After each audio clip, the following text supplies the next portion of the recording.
السلام علیکم ورحمۃ اللہ وبرکاتہ۔ میں محمد عظمت رضا رضوی نظامی استاد جامعۃ الرضا فاطمۃ الزہرا صورت گجرات درجہ عالمیت کو شرح بقایا کا درس دینے جا رہا ہوں۔ اللہ عز و جل کی بارگاہ میں دعا گو ہوں مولا کریم آپ سب کو علم نافع عطا فرمائے، آپ کے صدقے مجھ حقیر کو بھی علم نافع عطا فرمائے، آمین ثم آمین۔ اللہ رب محمد صلی اللہ علیہ وسلم نحن عباد محمد صلی اللہ علیہ وسلم۔ اللہم رب اشرح لی صدری ویسر لی امری واحلل عقدۃ من لسانی یفقہوا قولی۔ اللہم افتح علینا حکمتک وانشر علینا رحمتک یا ذا الجلال والاکرام۔ بسم اللہ الرحمن الرحیم۔ ولا بماء راکد وقع فی نجس الا اذا كان 10 أذرع في 10 أذرع ولا ينحسر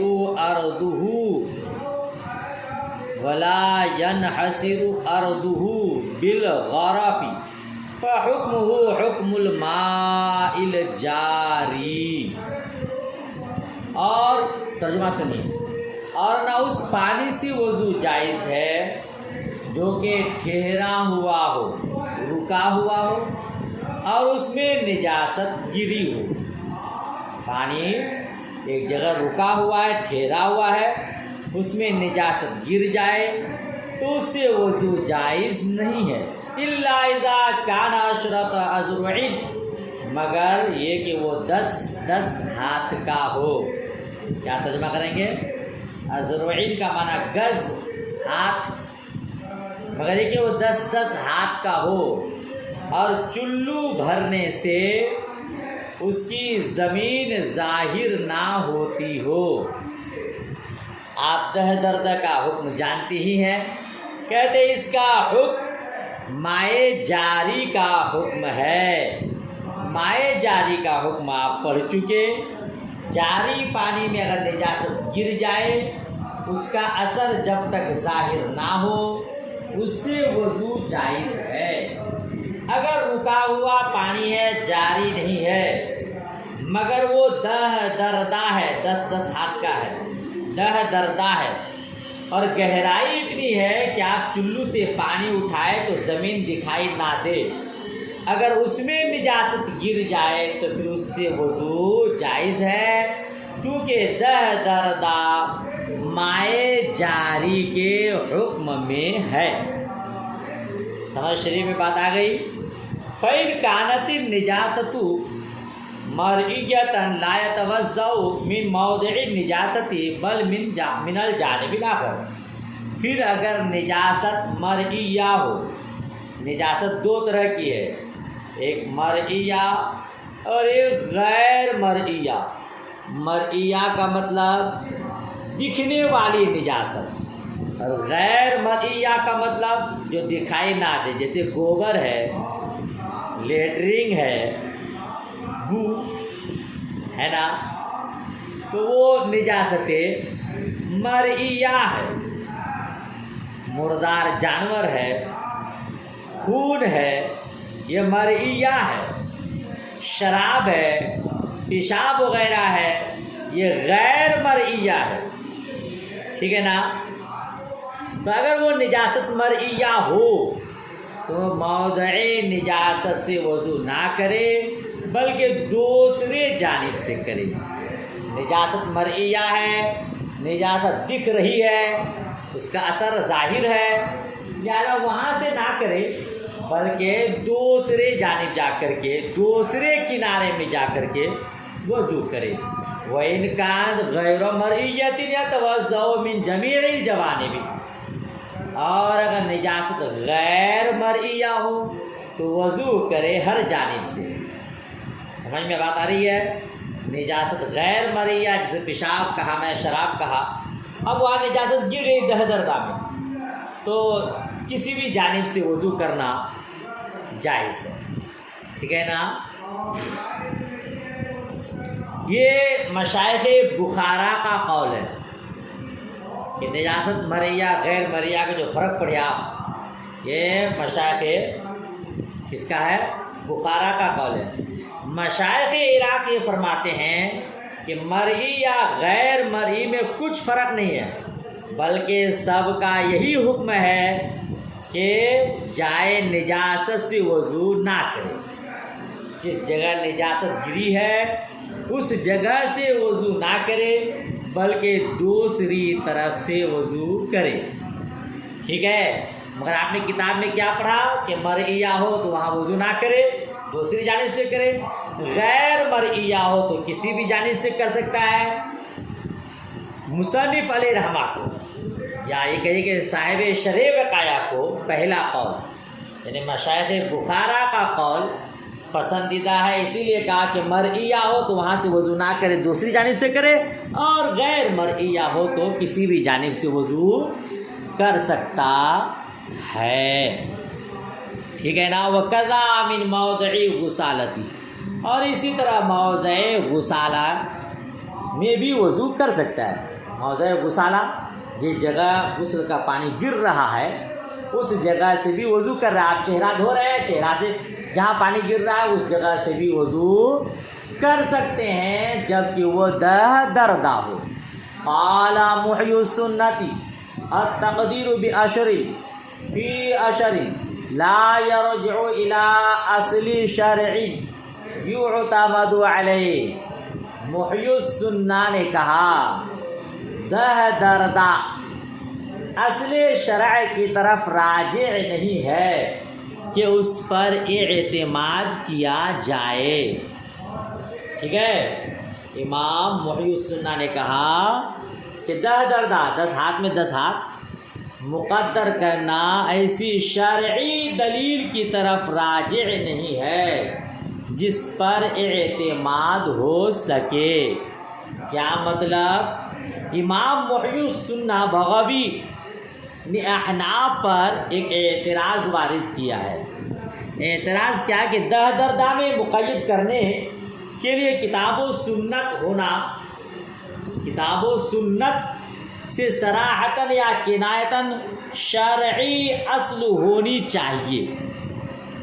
دردہ کہا نا کہ دردہ کا یہ مسئلہ ہے مائع جاری کا حکم رکھتا ہے، تو امام محی السنہ بغوی، ان کا نام ابو محمد الحسین ابن مسعود بغوی ہے، زبردست محدث مفسر تھے، شرح السنہ، مصابیح السنہ، معالم التنزیل وغیرہ بہت بڑی بڑی مضبوط کتابیں انہوں نے تصنیف فرمائی ہے۔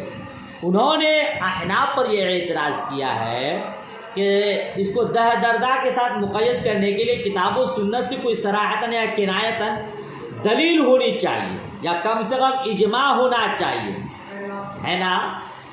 اور اس پر کتاب و سنت سے صراحتاً یا کنایتاً کوئی اصلی دلیل نہیں ہے۔ جب کوئی اصلی دلیل یا اصلی شرع نہیں ہے تو اس پر اعتماد نہیں کیا جائے گا۔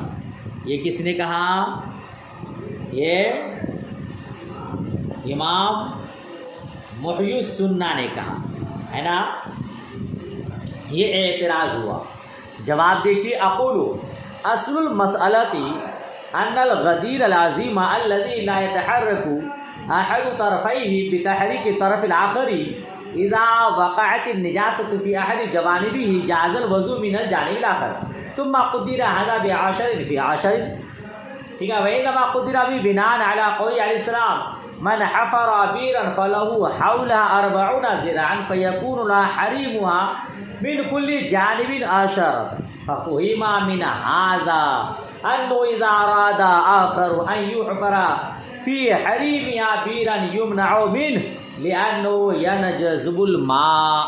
دیکھیے جواب دیکھیے۔ اقول، صاحب شرح وقایہ فرماتے ہیں میں کہوں گا، کیا کہوں گا؟ میں کہوں گا کہ اصل مسئلہ یہ ہے کہ وہ بڑا حوض جس کی ایک طرف کی تحریک سے دوسری طرف متحرک نہ ہوتی ہو، اگر اس کی ایک طرف نجاست گرے تو اس کی دوسری طرف وضو کرنا جائز ہے۔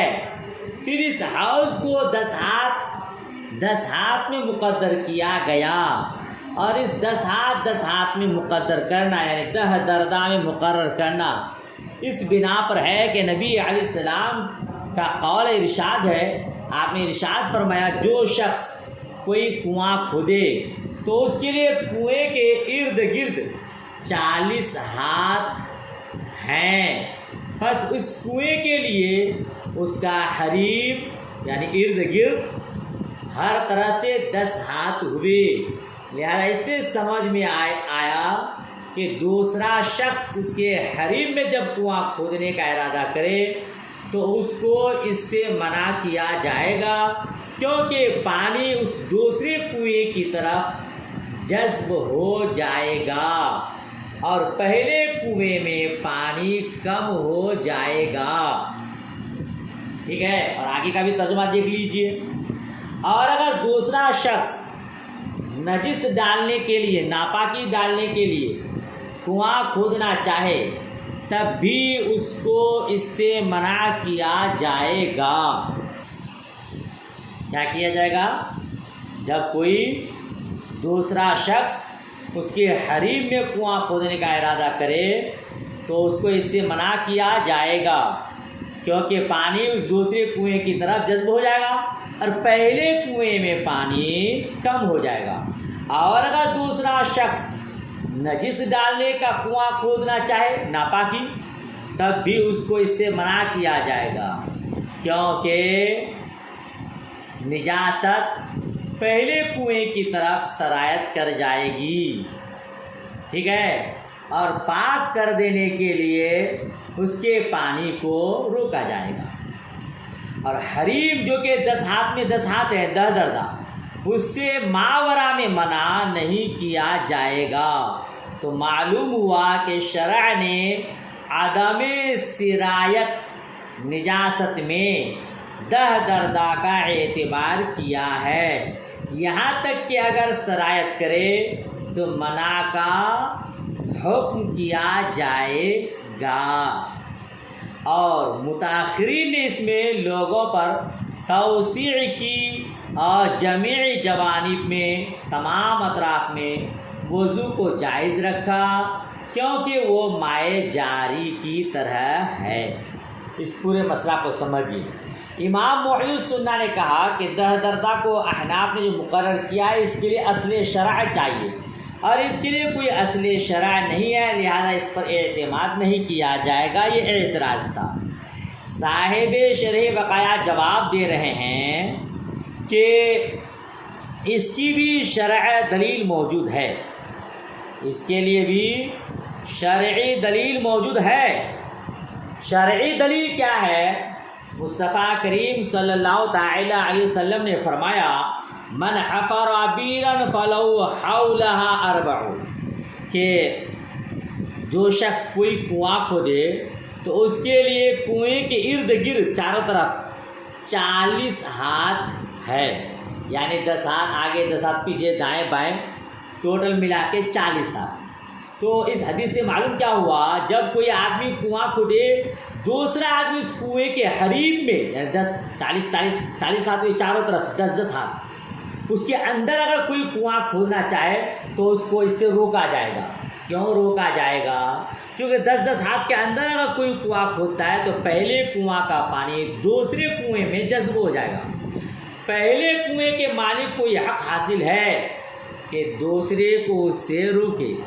اسی طرح اگر دوسرا آدمی وہاں کوئی گندگی کا کنواں کھودنا چاہتا ہے تب بھی اس سے منع کیا جائے گا، کیونکہ وہ گندگی والا پانی پہلے کنواں میں جذب ہو جائے گا، تو پہلے کنواں کا پانی ناپاک ہو جائے گا۔ لہذا پہلے کنویں کے مالک کو یہ حق ہے کہ دوسرے کنواں کھودنے والے کو منع کرے۔ کیا معلوم ہوا کہ جب کوئی کنواں کھودے تو اس کے حریم، اس کے چاروں طرف 10 ہاتھ اس کی حد ہے، اس حد کے اندر کوئی دوسرا کنواں نہیں کھود سکتا، اور اس کے علاوہ 10 ہاتھ کے باہر اگر کوئی کھودتا ہے کنواں تو اس کو کھود سکتا ہے۔ 10 ہاتھ کے اندر ہے تو پانی جذب ہوگا، گندگی سرایت کرے گی۔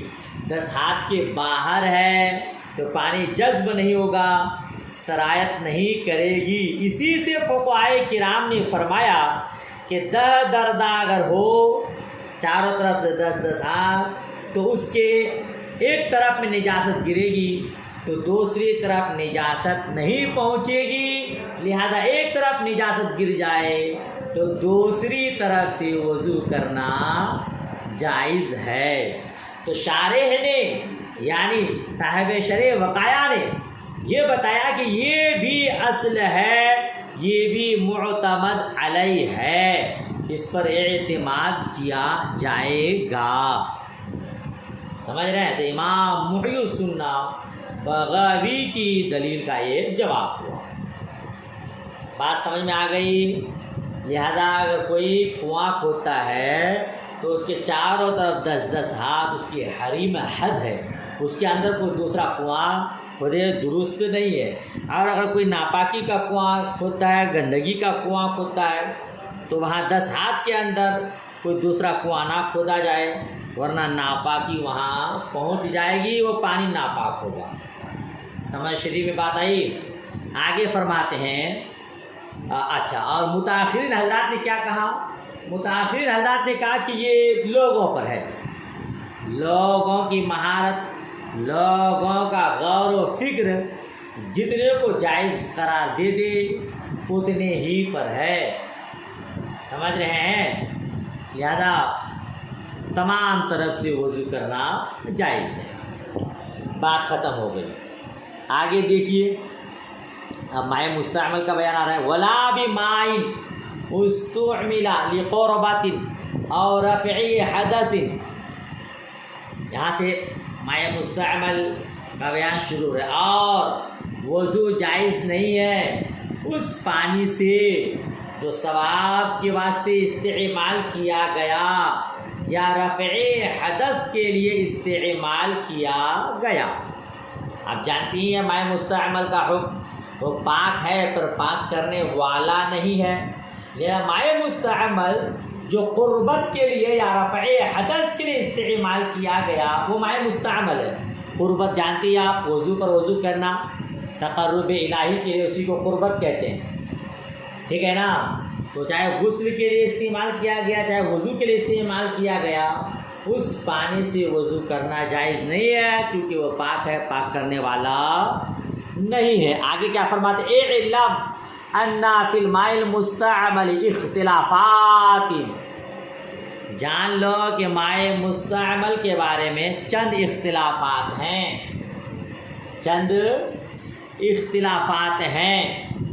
الاول فی انہ بأی شیء یصیر مستعملا، پہلا اختلاف یہ ہے کہ کس چیز سے وہ مستعمل ہوگا۔ پہلا اختلاف کیا ہے؟ کس چیز سے مستعمل ہوگا۔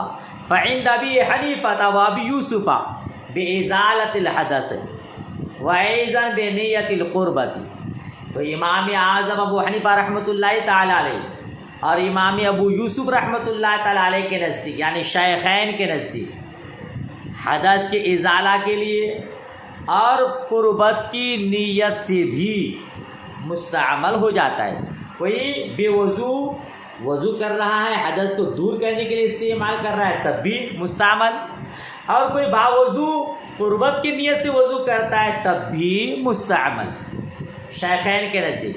فَإِذَا تَوَضَّأَ الْمُحْدِثُ وضوءً غَيْرَ مَنْوِيٍّ يُصِيرُ مُسْتَعْمَلًا وَلَوْ تَوَضَّأَ غَيْرُ الْمُحْدِثِ وضوءً مَنْوِيًّا يُصِيرُ مُسْتَعْمَلًا أَيْضًا، کہتے تو جب کوئی محدث یعنی بے وضو کرے غیر منوی بغیر نیت کے تو مستعمل ہو جائے گا، اور اگر کوئی غیر محدث وضو کرے منویت نیت کے ساتھ تو بھی مستعمل ہو جائے گا۔ یعنی بغیر نیت کے وضو کرے محدث تو کیا ہو جائے گا؟ پانی مستعمل ہو جائے گا، اور غیر محدث ہے اور قربت کی نیت سے وضو کرتا ہے تب بھی پانی مستعمل ہو جائے گا، یہ شیخین کے نزدیک۔ وَعِنْدَ محمد رحمۃ اللہ تعالیٰ بِالثَّانِي فقط، اور امام محمد رحمۃ اللہ تعالیٰ علیہ کے نزدیک صرف دوسری صورت میں یعنی قربت کے لیے استعمال کرے تو پانی مستعمل ہوگا۔ وعند الشافعی بازالۃ الحدث، اور امام شافعی رحمۃ اللہ تعالیٰ علیہ کے نزدیک حدث کے ازالہ کے لیے استعمال کرے تو مستعمل ہوگا، لیکن ازالۃ الحدث لا يتحقق الا بنیت القربۃ عنده بناء على اشتراط النیت فی الوضوء. لیکن امام شافعی رحمۃ اللہ تعالیٰ علیہ کے نزدیک حدث کا ازالہ متحقق نہیں ہوگا، یعنی حدث دور نہیں ہوگی مگر قربت کی نیت سے، ہے نا. امام شافعی رحمۃ اللہ علیہ کے نزدیک اس بنیاد پر کہ وضو میں نیت شرط ہے، بناء علی اشتراط نیت فی الوضو، بنا کرتے ہوئے وضو میں نیت کی شرط لگانے پر، چونکہ امام شافعی رحمۃ اللہ علیہ کے نزدیک وضو میں نیت شرط ہے، لہذا اگر کوئی حدث کے ازالہ کے لیے پانی استعمال کرتا ہے نیت کے ساتھ تو پانی مستعمل ہوگا، اگر نیت کے ساتھ نہیں کرتا ہے تو پھر مستعمل نہیں ہوگا. یہ پہلا اختلاف ہوا کہ پانی کب مستعمل ہوگا. والاختلاف الثانی فی انہ متی یصیر مستعملا، اور دوسرا اختلاف یہ کہ پانی کب مستعمل ہوگا. ففی الہدایت انہ کما زائل العذب سارا مستعملا، تو ہدایہ میں ہے کہ جو ہی پانی عذب سے جدا ہوا مستعمل ہو گیا، یہ جو ہی پانی عذب سے جدا ہوا زائل ہوا مستعمل ہو گیا. یہ دوسرا اختلاف. والاختلاف الثانی فی حکمہ، اور تیسرا اختلاف اس کے حکم کے بارے میں، مائع مستعمل کا کیا حکم ہے اس بارے میں تیسرا اختلاف ہے. فعند ابی حنیفہ رحمۃ اللہ تعالیٰ علیہ ہوا نجس نجاستاً غلیظا، تو امام اعظم ابو حنیفہ رحمۃ اللہ تعالیٰ علیہ کے نزدیک وہ نجس ہے نجاست غلیظہ کے ساتھ. وعند ابی یوسف ہوا نجس نجاستاً خفیفہ، اور امام ابو یوسف رحمۃ اللہ تعالیٰ علیہ کے نزدیک وہ نجس ہے نجاست خفیفہ کے ساتھ. ٹھیک ہے، امام اعظم ابو حنیفہ رحمۃ اللہ تعالیٰ علیہ کے نزدیک وہ نجس ہے نجاست غلیظہ کے ساتھ، اور امام ابو یوسف رحمۃ اللہ تعالیٰ علیہ کے نزدیک وہ نجس ہے نجاست خفیفہ کے ساتھ. وعند محمد ہوا طاہر غیر طہور، اور امام محمد رحمۃ اللہ تعالیٰ علیہ کے نزدیک وہ پاک ہے پر پاک کرنے والا نہیں ہے. ٹھیک ہے نا. وعند مالک والشافعی فی قولہ القدیم ہوا طاہر مطہر، اور امام مالک اور امام شافعی رحمۃ اللہ تعالیٰ علیہ کے نزدیک ان کے قول قدیم میں وہ پاک ہے، پاک کرنے والا ہے. یہ قول قدیم ہے. اور قول جدید کیا؟ وہ قول الجدید الذی هو المسع عند اصحاب انہ طاہر غیر طہور، اور ان کا قول جدید امام محمد رحمۃ اللہ علیہ کا قول کہ پاک ہے پر پاک کرنے والا نہیں ہے. اور قول قدیم کیا ہے؟ وہ پاک ہے، پاک کرنے والا نہیں ہے. یاد رکھیے گا فتویٰ امام محمد رحمۃ اللہ تعالیٰ علیہ کے قول پر ہے. جی تبھی آپ مسئلہ جانتے ہیں کہ وہ پاک ہے، پاک کرنے والا نہیں ہے. کیونکہ اگر مائع مستعمل ناپاک ہو جائے تو جب آپ بالٹی وغیرہ سے غسل کرتے ہیں آپ کے بدن سے جدا ہو کر وہ پانی کا چھینٹا اسی بالٹی اسی ٹپ میں گرتا ہے تو پھر پانی ناپاک ہو جائے گا، استعمال کے قابل نہیں ہوگا. ٹھیک ہے نا، حرج میں مبتلا ہو جائیں گے. اسی لیے امام محمد رحمۃ اللہ تعالیٰ علیہ کی روایت زیادہ قوی ہے اور اسی پر فتویٰ ہے کہ وہ پاک ہے پر پاک کرنے والا نہیں ہے. وَنَحْنُ نَقُولُ لَوْ كَانَ طَاهِرًا وَمُطَهِّرًا لَجَازَ فِي السَّفَرِ الْوُضُوءُ بِهِ ثُمَّ الشُّرْبُ مِنْهُ وَلَمْ يَقُلْ أَحَدٌ بِذَلِكَ. امام مالک اور امام شافعی رحمۃ اللہ تعالیٰ علیہ کا قول قدیم کیا ہے کہ وہ پاک ہے، پاک کرنے والا ہے.